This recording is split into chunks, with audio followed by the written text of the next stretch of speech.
Champions ট্রফির ইতিহাসে সবচেয়ে অবাক করা টুর্নামেন্ট।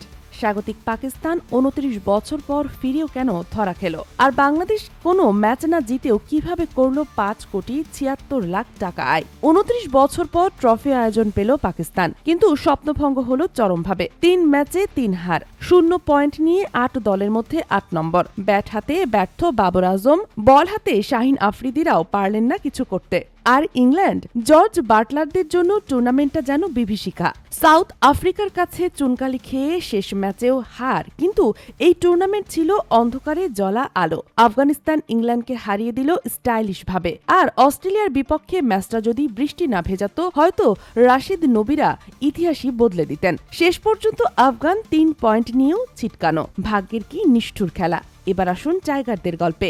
বাংলাদেশ টুর্নামেন্ট জুড়ে পারফর্ম করেনি ঠিকই, কিন্তু বৃষ্টির আশীর্বাদে পয়েন্ট জুটেছে তাদের। আর শেষ ম্যাচে ইংল্যান্ডের হারেই ৬ নম্বরে চলে গেছে টাইগাররা।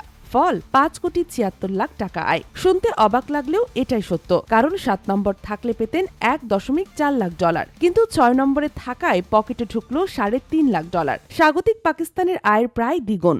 ভাগ্য কি কখনো কাউকে জিজ্ঞেস করে আসে? Sheikh Masuma, daily hour, Bangladesh.